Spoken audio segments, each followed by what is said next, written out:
como les decía, entonces vamos a empezar con la última parte, esta última parte de la unidad 2, y esto es lo último que va a entrar en el parcial.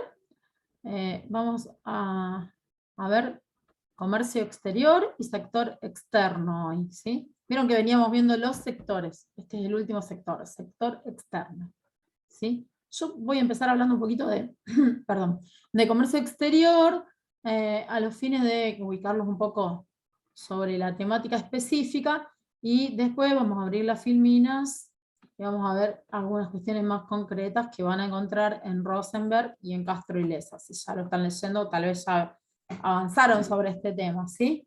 Entonces, bueno, primero, así como para que nos ubiquemos, vamos a hablar de comercio internacional, ¿sí? Cuando nosotros hablamos de comercio internacional, es fácil, ¿no? Pensar que el comercio exterior o el comercio internacional va a ser un tipo de intercambio entre uno o más países, ¿sí? No entre personas que viven dentro de un país, porque eso sería nacional, sino que atraviesa las fronteras, que pasa de un país a otro, ¿sí? O de un continente a otro. Entonces, bueno, tal vez ustedes en historia, en la escuela, o en el primer año de la facultad, vieron que los primeros comerciantes del mundo, ¿cuáles fueron? ¿Saben? Hay un pueblo así que es como que es reconocido por ser los primeros comerciantes del mundo. Bueno. Profe, los fenicios puede ser. Sí, sí, María Eugenia, los fenicios. Exactamente, muy bien. Ellos en realidad empezaron con estas costumbres de comerciantes entre los años 1200 y 800 antes de Cristo. Fíjense cuán lejos en el tiempo, ¿sí? No existía los modos de producción que nosotros estudiamos hasta la actualidad. O sea, estamos hablando de los primeros modos de producción, muchísimo antes del capitalismo, que por ahí muchas veces nosotros pensamos que es la única forma, ¿no? Porque vivimos dentro del capitalismo y porque estudiamos para atrás la historia y siempre estamos, lo más cercano siempre es el capitalismo. Bueno, acá nos tenemos que ir muchísimo más atrás, a los años 1200, entre los 1200 y 1800, perdón, 1200 y 800 antes de Cristo, los fenicios ya comerciaban transfronteras, ¿sí? Entonces, bueno, después, ¿qué otro fenómeno? Cambia el modo de producción, viene la época del feudalismo y están las colonias, ¿sí? Ahí en la época de las colonias, esto sí, ya lo vimos acá y ustedes lo tienen más fresco seguramente. Por ejemplo, España y Portugal, ¿qué hacen? Abren nuevas rutas de comercio, ¿sí? Hacia donde, bueno, la intención primaria era ir para otro lado, pero terminan llegando acá, a América. Entonces, tienen colonias acá, ¿sí? Bueno, con esas colonias americanas empiezan a establecer nuevas rutas del comercio también, con una dinámica diferente a la que se da en el capitalismo, un poco diferente, pero bueno, ya existe, ¿no? Ya hay rutas de comercio, ya hay bienes que van de un lado para el otro y que atraviesan grandes cantidades, enormes cantidades de kilómetros, ¿sí? Entonces, bueno, todo el tiempo estamos hablando de el mundo precapitalista, ¿sí? De la historia del mundo antes del modo de producción capitalista, ¿sí? Pero bueno, ¿qué pasaba usualmente antes del modo de producción capitalista? Y bueno, nada, en general cada región producía y se abastecía con los bienes que producía, o sea, abastecía a su pueblo con los bienes que se producían allí, ¿sí? ¿Qué pasa? ¿Por qué surge la necesidad del comercio exterior? Y porque primero esto, se abren nuevas rutas de comercio. Segundo, esas nuevas rutas de comercio hacen ver a las personas que viven en una región que en otras regiones existen bienes que pueden ser de su agrado y que no se pueden fabricar en esa región donde las personas viven. Entonces, bueno, ahí como que empiezan a surgir también algunas, podríamos decir, algunas necesidades de consumo, ¿no? De las personas, de las personas, de las empresas, de tener bienes que están en otro lado, en otra región de un mismo continente o en otra parte, cualquier parte más remota del mundo. Entonces, primero las diferentes regiones, y ahí ya empieza a haber fronteras que se traspasan, comienzan a comerciar entre sí, ¿sí? Intercambian productos entre sí, y después el auge de todo este movimiento que estamos refiriendo, este auge del comercio internacional, se da dentro del esquema del modo de producción capitalista, ¿sí? ¿Por qué? Y bueno, porque una vez que se da la revolución industrial y aparecen nuevos medios de transporte más sofisticados, más rápidos, más económicos también, que acortan los tiempos, ahí es donde las personas empiezan a tener nuevas necesidades de consumo. Por esto que yo les decía antes, ¿no? ¿Por qué? Y porque antes no sabíamos qué se fabricaba en China, no sabíamos qué tipo de producción había, y los chinos no sabían qué tipo de necesidades había acá. De repente nosotros nos enteramos que se fabrica allá, y ellos se enteran qué tipos de necesidades hay acá y en otras partes del mundo. Entonces empiezan a producir para cualquier parte del mundo. ¿Se acuerdan cuando hablábamos de economía ecologista y hablábamos de algunos tipos de producción acá en Argentina? Acá en Argentina se produce solamente para abastecer a, a la población que vive en nuestro país. Vamos a hacerlo más chiquitito todavía. Acá en la Pampa Húmeda, donde vivimos nosotros, en la provincia de Santa Fe y en las provincias aledañas, sobre todo provincia de Buenos Aires, parte de Entre Ríos, parte de Córdoba, que son las provincias de las que provenimos todos y todas los que estamos acá en esta reunión. ¿Sí? Casi todos y todas nosotros vivimos por acá. Sabemos que es la zona más rica, más fértil, en cuanto a tierra se refiere, del país. Entonces, lo que se produce acá, en esta zona, ya le dije, no solo en Santa Fe, sino en las provincias aledañas, también se da el mismo fenómeno. ¿Es para que consumamos nosotros? ¿Para que No, no? no es solo para eso. ¿Y cuál es la producción mayoritaria, la producción que todos escuchamos hablar y que es la más famosa acá en esta zona? El grano, el campo. Sí, muy bien. Y nosotros habitualmente, o sea, ahora un poco se puso de moda, ¿no? Que nos alimentemos un poco más naturalmente y a lo mejor vamos a las dietéticas y compramos algún tipo de... Pero en principio la mayoría es todo exportado. Exactamente. ¿Y las carnes, por ejemplo? Aquella También que... hay una parte que son la mejor calidad de carne es exportada. Claro. Entonces, bueno, eso también es producto del sistema capitalista, ¿eh?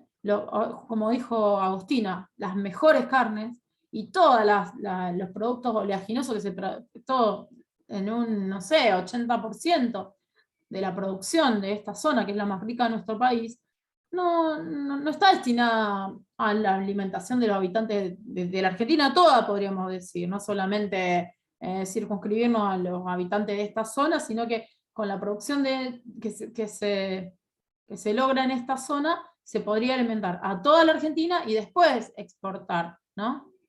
Pero bueno, principalmente la actividad económica de nuestro país y fundamentalmente de toda esta zona es esa, ¿no?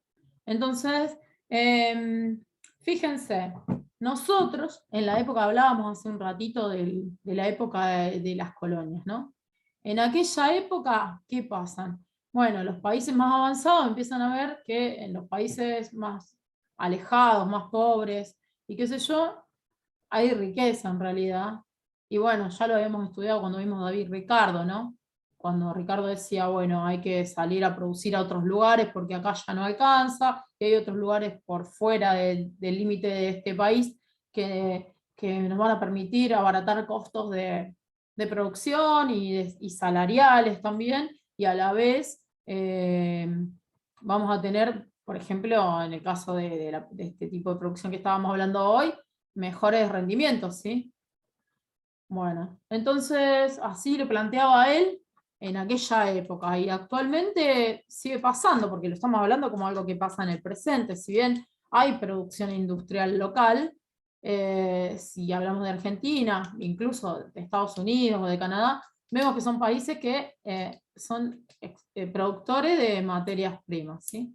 Y hay otros países que históricamente fueron productores de manufactura porque están más industrializados, y bueno, esos otros países actualmente, o sea, como que históricamente se fueron desarrollando más y comparativamente con nosotros han quedado más desarrollados, ¿sí? Entonces, hay países más desarrollados, países menos desarrollados. Ya no hablamos de la época de las colonias, ¿no? Ya superado eso, igualmente, cuando todos los países del mundo están dentro de este régimen capitalista, estamos dentro de este régimen capitalista independizado y todo, igualmente sigue habiendo una diferencia ahí, ¿sí? O sea, ya convinimos que hay comercio internacional y que se dan relaciones comerciales entre todos los países. Nosotros también tenemos, ¿vieron el esquemita ese que veíamos al principio de esta unidad, que estaban las familias, las unidades productoras y los mercados? Bueno, acá, en ese esquemita que nosotros dibujamos, afuera podríamos poner el sector externo, ¿sí? Ahora vamos a ver quiénes son los actores, los partícipes, quienes están adentro de este esquema, pero bueno, también se puede incorporar, así como empezamos con el sistema económico, después le agregamos el sector público, después le agregamos el sector monetario y financiero, bueno, ahora le agregamos el sector externo. El sector externo va a estar un poquito fuera, ¿sí? Pero va a estar interrelacionado con este esquema inicial que nosotros venimos ya trabajando desde el principio de esta unidad, ¿sí? Entonces, bueno, como yo les decía, fue creciendo, o sea, los países industrializados fueron avanzando en tecnología y generando mayor industrialización. Los países productores de manufactura también, o sea, ya no es, perdón, de materia prima también fueron evolucionando, pero a otra escala. Entonces, bueno, la otra cuestión es eso, que lo hablábamos recién, ¿no? La producción a grandes escalas, ¿sí? Si bien nosotros producimos enorme cantidad de alimentos, podríamos decir, de materia prima, no está destinado a alimentar a las personas de nuestro país. Está destinado a la exportación, eso ya lo dijimos hace un ratito, y bueno, todos lo sabemos, no hace falta ser un estudioso para saber eso, sino simplemente conocer cómo funciona la dinámica económica de nuestro país, ¿sí? Que va variando, que hay momentos históricos, ya lo vamos a ver en la unidad 4, donde la Argentina fue, en nuestro país se enfocó más en la industrialización. Hay varias fases que después las vamos a analizar en la última unidad, que fue mutando, digamos, pero bueno, en definitiva, como alternativa nos va quedando que igualmente lo primero que surge es que, bueno, que uno de los fuertes de nuestro país es la producción de materia prima, no la producción de manufactura para exportar. Sí, probablemente producción de manufactura, de bienes finales terminados acá en nuestro territorio para el consumo interno de los habitantes del país, ¿sí? Pero bueno, después se podrían abrir otras discusiones que no vienen al caso hoy, como por ejemplo, bueno, ¿por qué hay pobreza en nuestro país si producimos tanto alimento, ¿no? Y además hay mucha capacidad productiva en nuestro país. Pero bueno, eso ya es un tema del capitalismo y por ahí no excede para esta reunión. Pero bueno, un poco eso, ahí, bueno, se va configurando por el tema del que vamos a hablar en esta reunión de hoy, ¿sí? La producción industrial va a ir aumentando a escala, ¿sí? Entonces, ahí va también a ir aumentando la cantidad y la variedad de los productos disponibles, ¿sí? Y la necesidad de vender esos bienes, en nuestro caso lo que nosotros producimos, y de cada uno de los demás países también de lo que esos países producen, la necesidad de vender lo que se produce intrafrontera fuera de las fronteras del país, ¿sí? Entonces, bueno, cada país va a tener productos disponibles,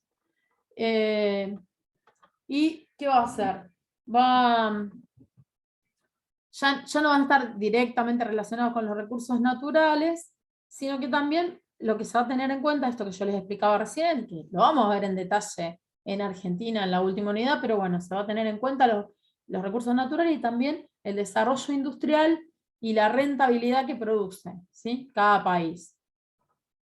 Esto lo que nos va a dar es una idea de las ventajas comparativas. Nosotros ya vamos a ver después algunos informes de CEPAL y cosas que tengan que ver con la situación de América Latina y el resto del mundo, ¿sí? Pero bueno, como decíamos, si cada país se especializa en los bienes que puede producir, se supone que, bueno, se va a enfocar en los bienes que puede producir a menor costo y a la vez intercambiarlos con otros países sacando un rédito por ellos, ¿sí?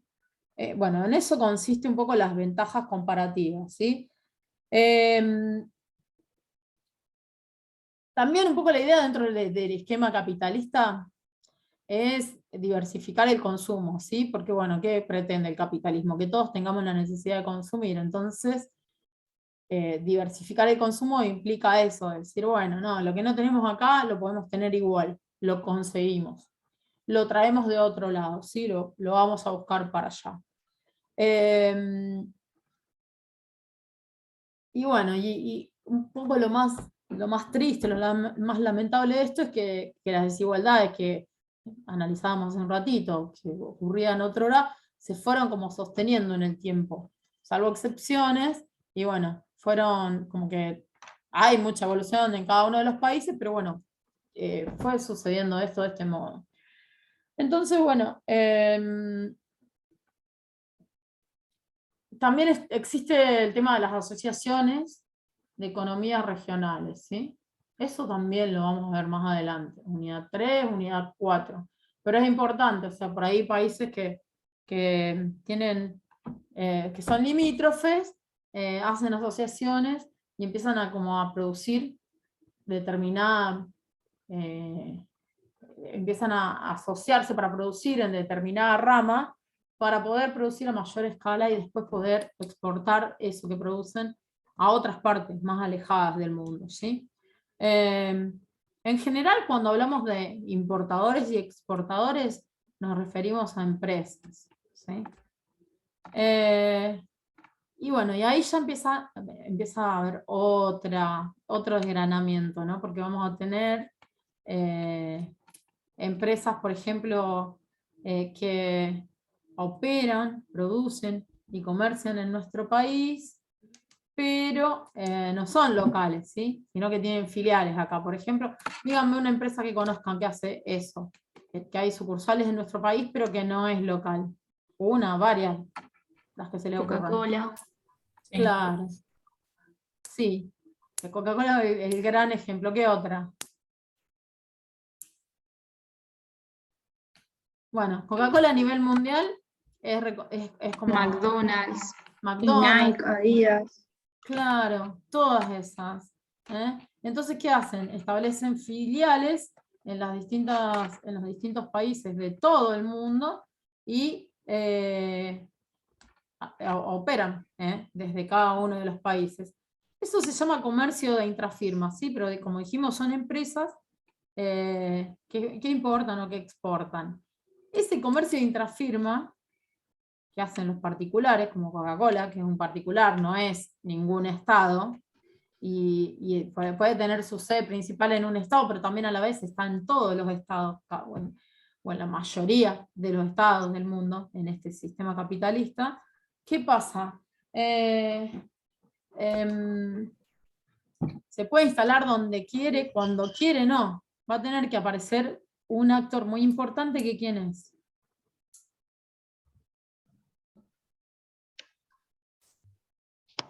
El Estado, profe. Sí, el Estado, muy bien, María Eugenia. El Estado. Sí, porque el Estado va a tener que regular esto, si no sería como muy anárquico todo. Ahí Juliana puso YPF, pero YPF es una empresa, se llama Yacimientos Petrolíferos Fiscales. Originalmente esa empresa, antes de la privatización, era netamente de capitales argentinos, ¿sí? Estatales, digamos. Al privatizarse sí, o sea, ya sabemos que hay accionistas de otros lugares, pero que tal vez no sea el ejemplo concreto. Me parece que Coca-Cola es más claro, más gráfico. ¿Podría ser un ejemplo de Sí. toda lo que es la cadena de los supermercados chinos? Podría ser, es que nunca lo vi a eso como ejemplo en los libros y eso. pero sí podría ser. Lo que pasa es que yo no te lo puedo asegurar, porque no sé bien cómo se maneja eso internamente, ¿sí? Porque una cosa es que hablamos de una empresa, está bueno el ejemplo de Coca, que no sé quién lo dijo, porque es una empresa comercial que tiene sede en un lugar y después tiene filiales en todos lados. Los chinos podría ser que sea así, pero no me queda claro, porque el chino acá a la vuelta se llama distinto que el de la vuelta de tu casa, y si bien están en todos lados, bueno, no sabemos si son particulares, sabemos o suponemos que hay por detrás de cada chino que hay a la vuelta de cada casa, hay una organización más macro, pero no está muy claro eso, al menos tal vez sí está y yo no lo conozco, pero yo no te lo podría afirmar a eso. Si lo pensamos así como, bueno, suponete que todos los super chinos se llamaran igual y que respondiera por todos ellos una firma, sería. Pero acá yo tengo dudas, porque bueno, básicamente uno va a un supermercado chino, ahora que vamos con billetera Santa Fe, te aparece el nombre del responsable, y seguramente que si vos vas al de la vuelta de tu casa es distinto al que queda acá a la vuelta. Me parece que por eso no se aplica tanto. Ahí Bárbara pregunta, Carrefour. Sí, las firmas que conozcamos que están en muchos países, alguien más dijo McDonald's hace un rato. Bueno, entonces en realidad es innumerable la cantidad de firmas que nosotros podemos pensar y que es bastante fácil de darnos cuenta de esto, porque todas estas firmas conforman como un cuarto de la producción mundial, ¿sí? Del comercio mundial. Entonces, y están alojadas en todos los países. O sea, ¿no les pasa a veces, si alguna vez fueron a cualquier otro país, no digo muy lejos, sino cualquier país limítrofe, que van y encuentran un montón de comercios que también están acá y que nos parecen conocidos, como muchas veces usualmente ese tipo de locales también se, se encuentran aglutinados en los shoppings, ¿sí? Bueno, ustedes hablaron de algunas cadenas de comidas rápidas o de supermercados, pero también hablamos de marcas de ropa deportiva, de zapatillas.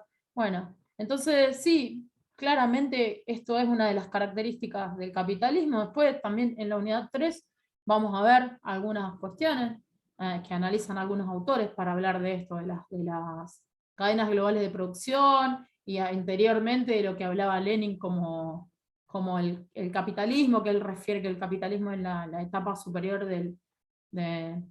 el imperialismo es la etapa superior del capitalismo, y entonces, bueno, en este sistema imperialista que refiere Lenin, después, bueno, surgen esto de las cadenas globales de producción. Eso lo vamos a ver en la unidad 3, dentro de muy poquito, ¿sí? Pero bueno, volviendo un poco así, entonces decimos que para todo esto tiene que aparecer el Estado, ¿sí? Y el Estado, ¿por qué es necesario? Y por lo que decíamos recién, es necesario porque el Estado va a estar ahí como regulador, ¿sí? ¿Y qué es lo que va a regular el Estado?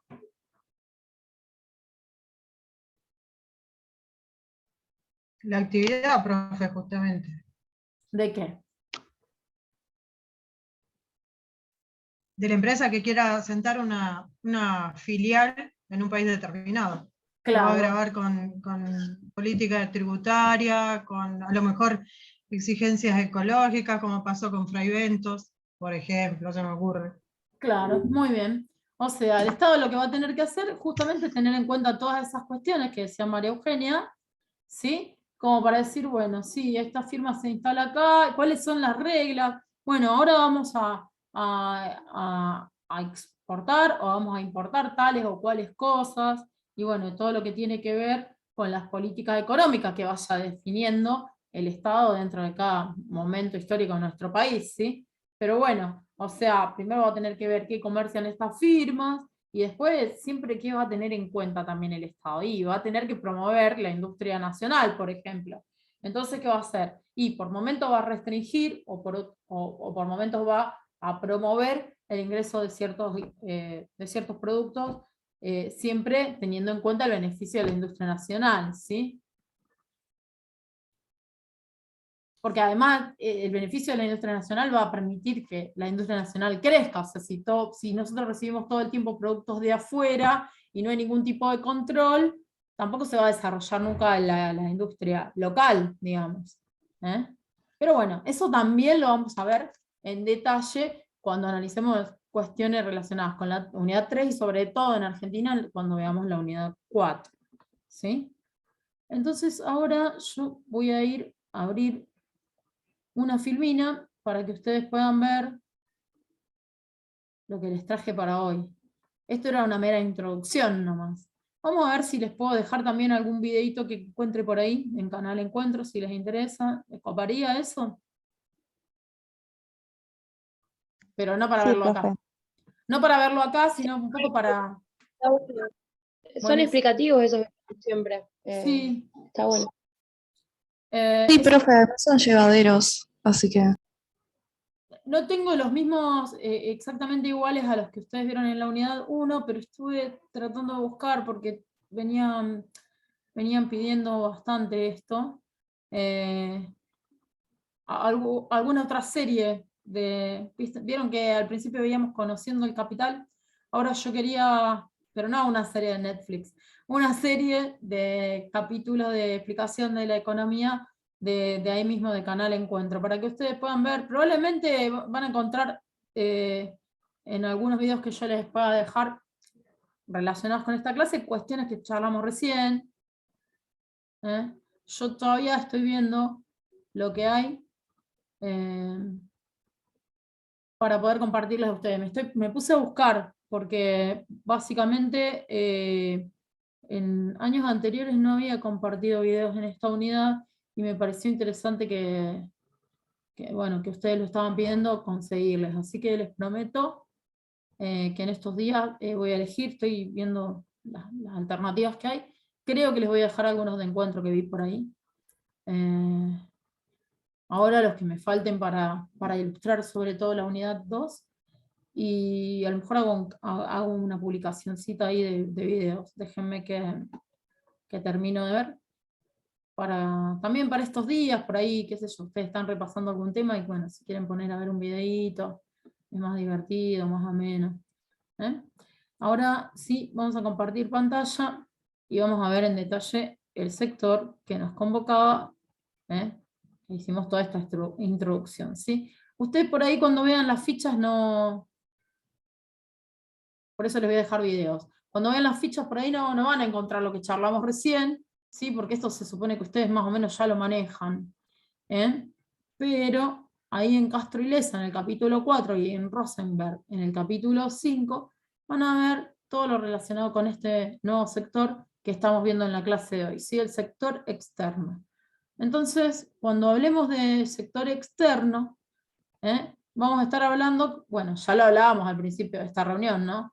Vamos a poner el foco en las relaciones económicas entre un país y el resto del mundo, ¿sí? Y vamos a hablar de divisas, ¿sí? Ustedes ya siempre escuchan hablar de divisas, pero no se sabe bien qué es, o sea, si las divisas, ¿qué es? ¿Qué son las divisas? Bueno, las divisas son las monedas de uso internacional. Usualmente nosotros a qué moneda hacemos referencia siempre si estamos hablando de divisas.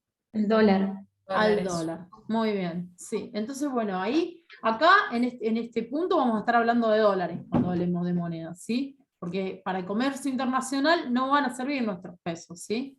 Van a servir las divisas, que en el caso nuestro son los dólares, ¿sí? Vamos a ver que el sector externo entonces comprende, por un lado, el comercio exterior, que son las importaciones y las exportaciones, todo lo que hablábamos al principio de esta clase, ¿sí? Y también el sector externo va a hacer referencia a otras cuestiones por fuera del comercio exterior, ¿sí? O sea, el comercio exterior es todo lo que vimos hasta recién. Y ahora vamos a entrar en finito en otras cuestiones que tienen que ver con el sector externo, como servicios de transporte y seguro, gastos de turismo, transferencias de utilidades de empresas extranjeras radicadas en el país, pagos por deuda externa.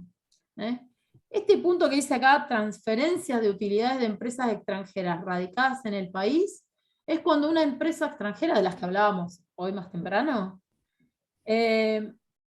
factura, y también, bueno, del ejemplo que ponía Agustina también, de los chinos, ¿no? Puede ser que nosotros pensemos que los chinos viven acá, y tienen su familia acá, y se radican acá, pero si es una organización un poco más grande por detrás, puede ser que mucha recaudación, así como se recauda, vaya a los países de origen, en el caso de los chinos a China, en el caso de Coca-Cola a Estados Unidos, ¿sí? Entonces, esa transferencia de utilidades de empresas extranjeras quiere decir que son empresas que trabajan acá, que producen acá, que como mucho pueden dejar, digamos, algo dentro del proceso de producción, porque pagan salarios a personas argentinas que trabajan ahí, pero que lo producido al final de cada ejercicio es remitido como en concepto de utilidades al país de origen, ¿sí? Eso es ese puntito, que por ahí es lo más difícil de este párrafo que está acá al final. ¿Sí, Eva? ¿Podés un minutito volver a la imagen de bibliografía? Sí, Un puedo. minuto nomás, que no llegué. Dale, ahí voy. Bueno, mientras miran ahí bien la bibliografía, quería ver. Entonces, ¿se entendió esto de las transferencias de utilidades al exterior?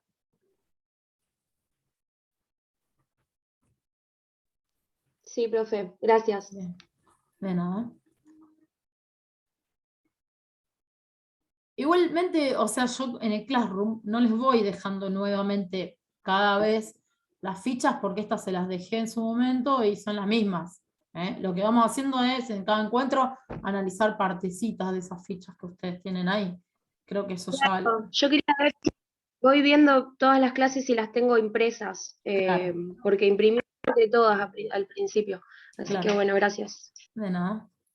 Bueno, entonces decíamos eso, ¿no? Que el sector externo no solo comprende el comercio exterior y todo lo que está relacionado con las exportaciones y las importaciones, sino todas estas cuestiones que explicábamos recién, los servicios de transporte y seguro, gasto turismo, la transferencia de utilidades de empresas extranjeras radicadas en el país a sus casas matrices, digamos, y también los pagos por deuda externa. Entonces, bueno, algunos interrogantes, que creo que algunos ya los despejamos al principio de esta clase, por ejemplo, ¿por qué comercian las naciones? O las ventajas comparativas, también proteccionismo, libre cambio. Todo esto un poco ya lo desarrollamos al comienzo de este encuentro. Pero bueno, ahora vamos a despejar otros interrogantes, de los cuales todavía no hablamos nada, como por ejemplo, ¿qué es la balanza de pagos? ¿Cuál es su importancia? ¿Cuál es la estructura de la balanza de pagos? ¿Qué tipo de transacciones económicas se registran en cada una de las cuentas de la balanza? La cotización de las divisas extranjeras en pesos, libre cambio o control de cambio. Todo eso lo vamos a empezar a ver ahora.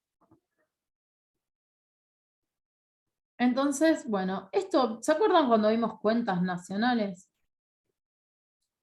Bueno, ahora vamos a volver así como un poco... yo también, la clase pasada, arrancamos con un cuentito y se hizo un poco más divertida la clase, y hoy por eso también comencé hablando un poquito para que ustedes no entraran de lleno a estas cuestiones más técnicas. Pero acá vamos a hablar de la balanza de pagos. ¿Y la balanza de pagos para qué sirve? Para medir, ¿sí? Como casi todo lo que hemos visto en esta unidad. No todo, pero casi todo.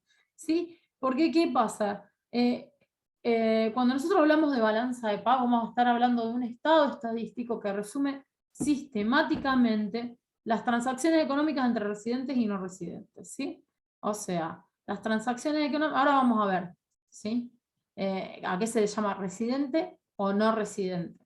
Así que no tiene nada que ver con la nacionalidad, sino con el lugar de residencia.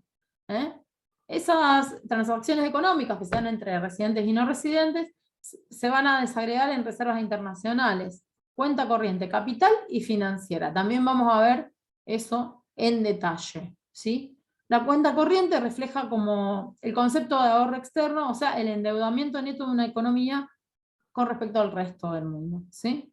Entonces, podemos ver que en la versión de estimación de balanza de pagos adoptada por Argentina, la suma de los saldos de cuenta corriente, capital y financiera, que son las tres cuentas de la balanza de pagos, más los errores y omisiones, que son las cuatro partes de la estructura, ahora las vamos a ver bien, es equivalente a la variación de activos de reservas internacionales, ¿sí? Eso según el INDEC. Entonces acá, este mismo concepto que vimos recién, lo desagregamos un poquito, ¿sí? ¿Qué es la balanza de pagos? Es un estado contable estadístico que resume transacciones económicas entre residentes y no residentes en un periodo determinado, y que se registran en términos de flujo, ¿sí? Estado contable porque nos estamos refiriendo a un estado, a un ejercicio contable que reúne información en forma cuantificable, sistemática, cronológica y estructurada.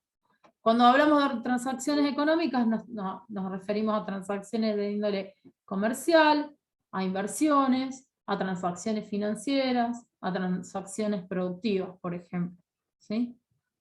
Y cuando hablamos de variables de flujo, lo que vamos a analizar es este tipo de transacciones económicas entre residentes y no residentes por un periodo determinado, como dice más arriba. Entonces, ¿por qué decimos eso? Porque, bueno, se va a analizar generalmente teniendo como base 12 meses, que es un ejercicio o un año, ¿sí?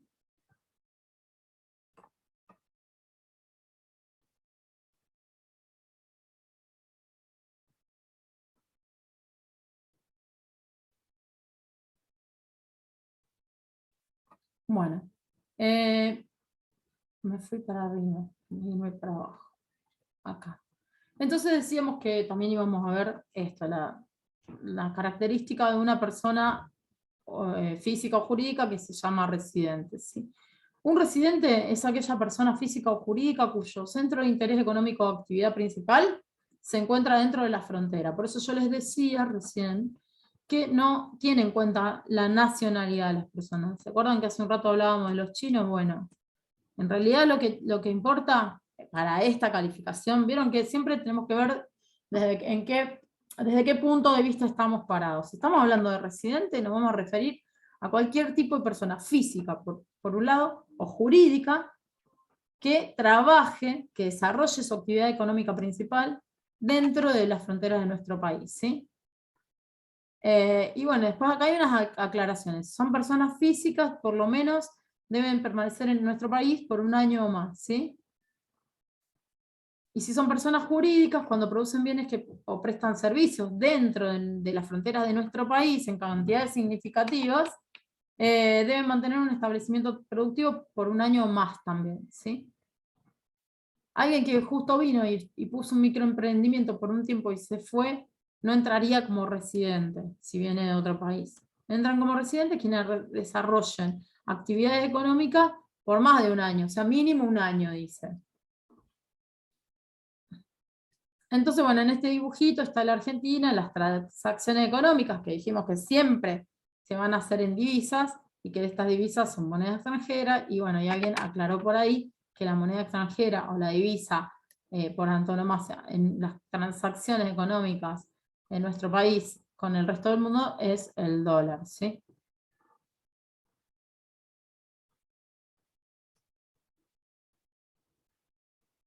Bueno, ahora vamos a seguir analizando cuestiones cada vez más finitas dentro de lo que es esta balanza de pagos, ¿sí? Este registro contable. Bueno, una de las cuestiones que marcábamos recién es que los dólares son algo muy importante para nuestro país, para las personas que residen en nuestro país. Entonces, bueno, una de las características o de la importancia es que Argentina necesita dólares para llevar a cabo su estrategia de desarrollo. ¿Por qué? Bueno, por esto que hablábamos de las ventajas comparativas y las desigualdades, y bueno, por las diferencias que tenemos con otros países. Entonces, es importante para poder comerciar, para poder realizar transacciones internacionales, tener ese tipo de moneda, los dólares, ¿sí? Todos los bienes producidos van a tener como referencia al dólar, ¿sí? De algún modo. Siempre que hablemos dentro de estos términos, ¿no? De comercio internacional, de sector externo. Y la balanza de pago lo que nos va a mostrar es el modelo de crecimiento que va a desarrollar nuestro país, ¿sí? No es lo mismo que los dólares, esto es re importante. No es lo mismo que los dólares provengan del endeudamiento que de las exportaciones. ¿Por qué? ¿Alguien se anima a decir por qué? Ya vamos a hablar de deuda en otro momento. De las exportaciones estamos hablando hoy. profe, porque toda deuda genera intereses, genera desigualdad social a la larga. En cambio, la riqueza en divisas que provenga de lo que se produce en un país es otra cosa. Es algo que, digamos, no se le debe a nadie.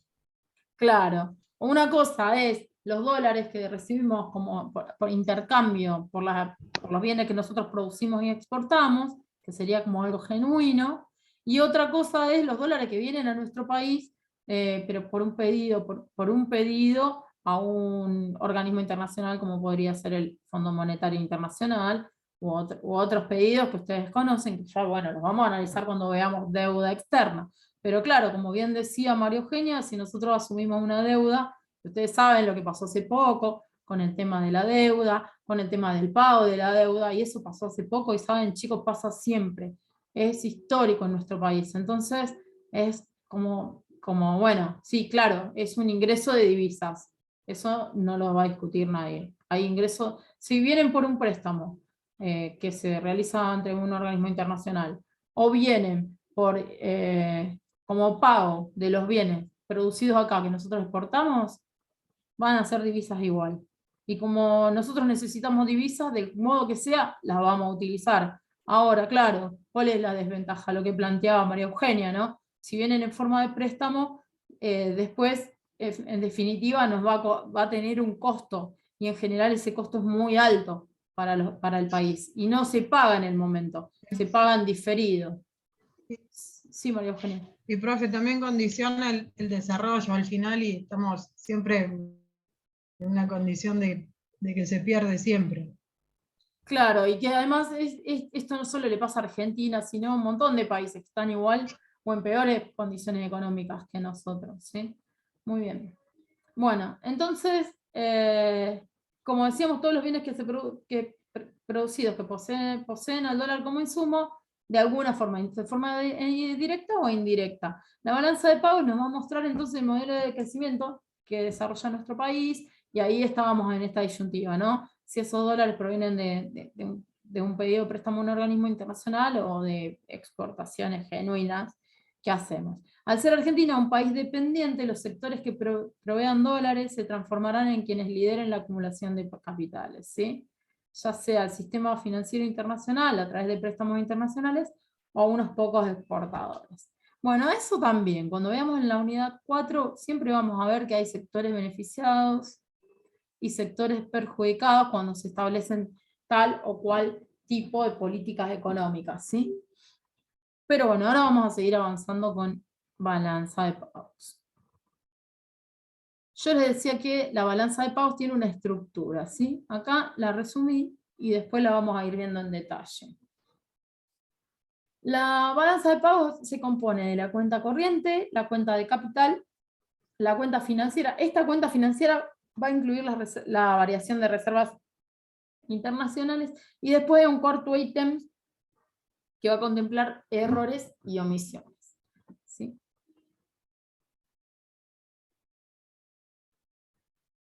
Entonces, bueno, dijimos, la balanza de pago comprende todo eso, ¿sí? Y ahora vamos a desgranar más chiquititos. ¿A qué tipo de transacciones económicas se registran en cada una de las cuentas de balanza de pago?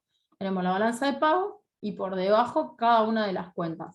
En primera instancia vamos a enumerar estas cuentas nuevamente y explicarlas un poquito, ¿sí? O sea, por un lado dijimos en la estructura que vimos acá, las enumeramos: cuenta corriente, cuenta de capital, cuenta financiera, errores y omisiones. Acá vamos a explicar un poquito mejor y después vamos a ir desgranando cada uno de estos conceptos para que no se vuelvan locos.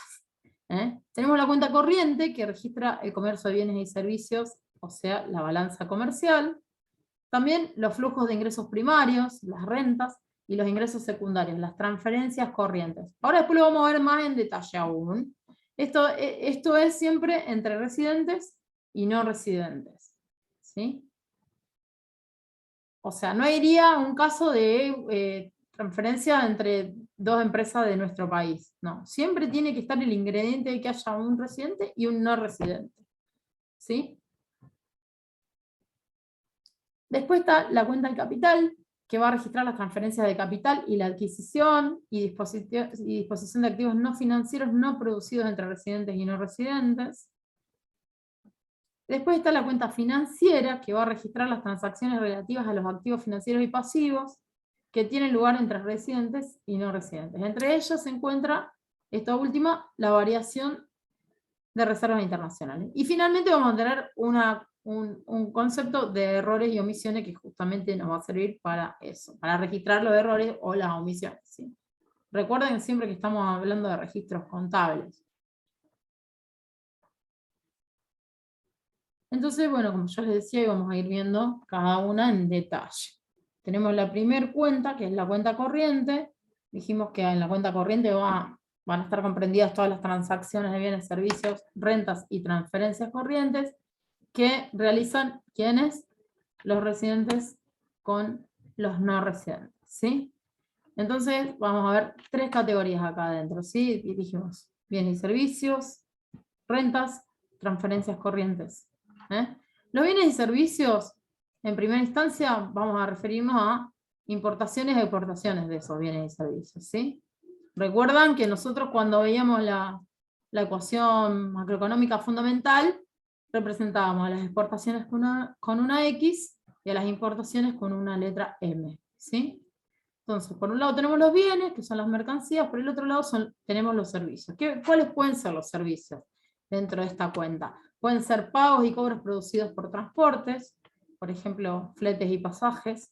También pueden ser viajes, comunicaciones, telecomunicaciones, seguros, servicios financieros. Acá se está refiriendo exclusivamente a comisiones por servicios, no a intereses de préstamos. Eso es muy finito, pero bueno, es interesante saber la diferencia. También servicios personales, culturales, recreativos, servicios empresariales, regalías, derechos de licencia y servicios del gobierno y otros, ¿sí? Todos esos servicios van a entrar también en la cuenta corriente, ¿sí? Vamos a ir viendo la cuenta corriente todavía. Dijimos que también en la cuenta corriente íbamos a incluir a la renta, ¿sí? Que son también ingresos o egresos que se producen como retribución por la utilización de los factores de la producción, ¿sí? Y acá esto lo que va a generar son intereses, utilidades y dividendos. El ingreso primario va a reflejar el rendimiento que perciben las unidades institucionales por su contribución al proceso de producción, o cuando estas unidades institucionales suministran activos financieros y recursos naturales a otras unidades institucionales en forma de renta, ¿sí? Esto, lo importante es que es la renta. Y bueno, ustedes se acuerdan igual cuáles son los factores de producción y la retribución, ¿sí? Es lo mismo, acá se registran eso, pero siempre de transacciones que se realizan entre residentes y no residentes, ¿sí? Después va a estar la remuneración de los empleados, yo se la comentaba hace un ratito, cuando hablábamos de remesas de utilidades al exterior, también, bueno, yo les decía, bueno, va a haber sueldos que van a quedar acá, porque los empleados van a trabajar acá y lo más probable es que los empleados sean nacionales y vivan en Argentina. Bueno, ahí va, este rubro va a incluir los sueldos, los salarios y otras prestaciones percibidas por trabajo realizado por un residente en una economía diferente de la suya, ¿sí? Después vamos a tener la renta de inversión, ¿sí? Que esto también nos puede dar intereses, dividendos, utilidades, por inversión directa, inversión de cartera, activos de reserva y otras inversiones. Después esto también más adelante lo vamos a ver más en detalle aún.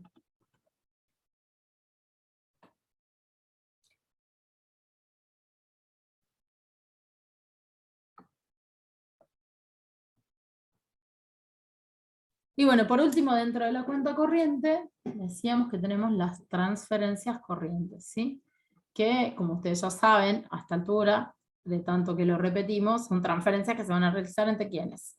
Entre residentes y no residentes, ¿sí?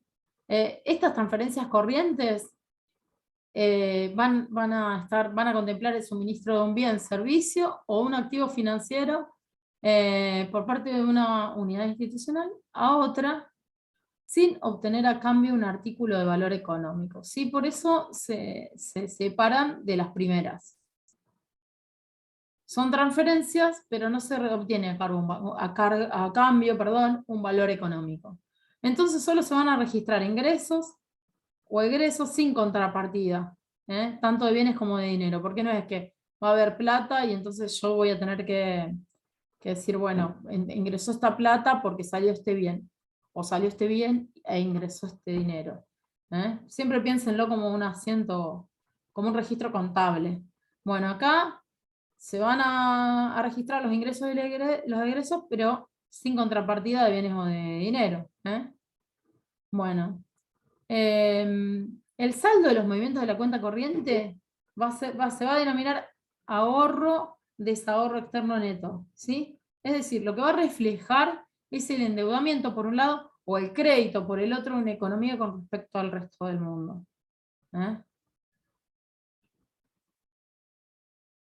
Recuerden que siempre cuando hablamos de cuentas nacionales estamos midiendo cuestiones relacionadas con la economía, ¿sí? Entonces, bueno, todo esto nos sirve para medir.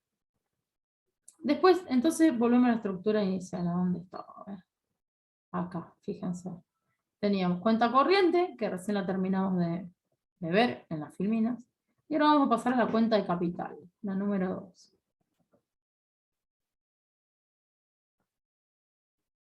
La cuenta de capital se compone de adquisiciones o disposiciones brutas de activos no financieros, no producidos.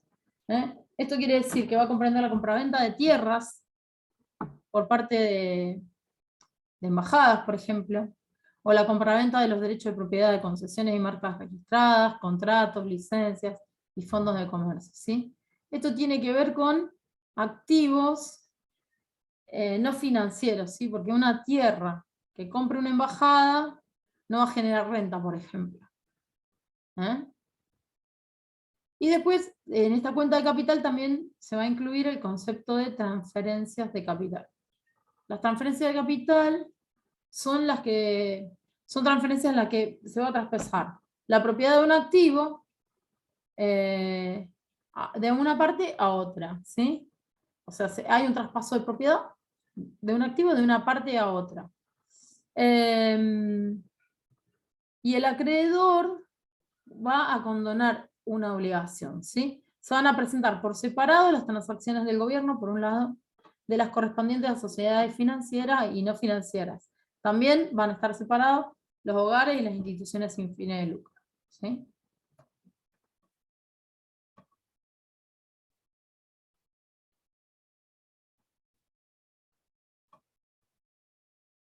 Y bueno, esto sería el penúltimo, porque en el hay un cuarto punto, pero este es el último a desarrollar, digamos, que es la cuenta financiera.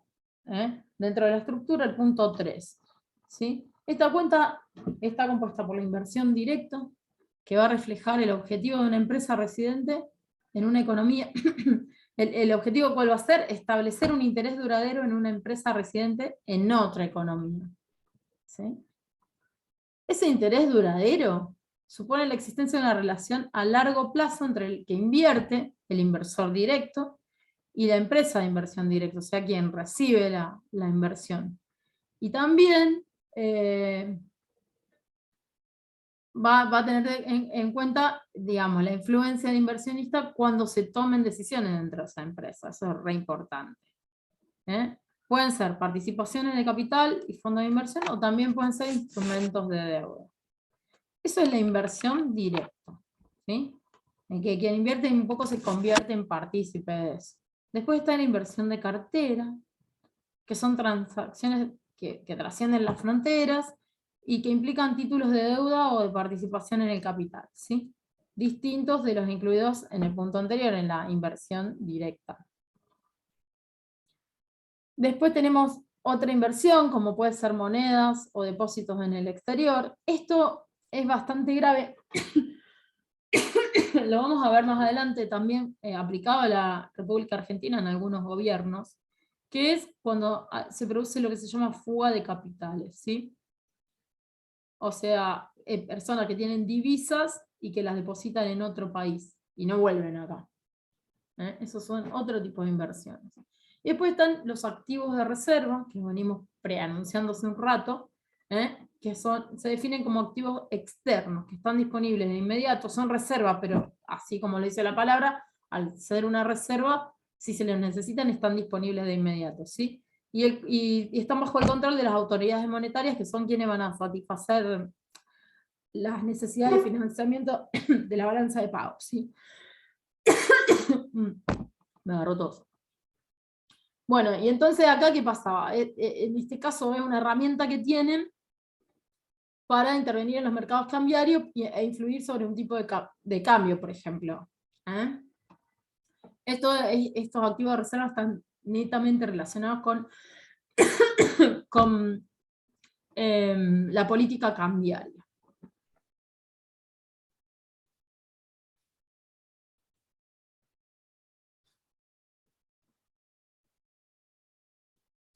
Bueno, continuando con la cuenta financiera, tenemos la variación de reservas internacionales que decíamos que están incluidas en esta cuenta, ¿sí? Este rubro lo que va a hacer es indicar el resultado del balance de pagos, ¿sí? Si es saldo positivo o negativo de los movimientos por cuenta corriente, más el saldo positivo o negativo de los movimientos de la cuenta capital y de la cuenta financiera, más el saldo de la cuenta de errores u omisiones, que ahí en la última cuenta de errores u omisiones van a ir, valga la redundancia, los errores u omisiones que se hayan producido en el registro, ¿sí? Todo eso, o sea, los saldos que den cada una de las cuentas, sean positivos o negativos, de los movimientos de cada una de estas cuentas, la cuenta corriente, más la cuenta de capital, más la cuenta financiera, más la de errores y omisiones, debe ser siempre igual a la variación de reservas internacionales, ¿sí? Esto es como una compensación de balance, de un registro contable.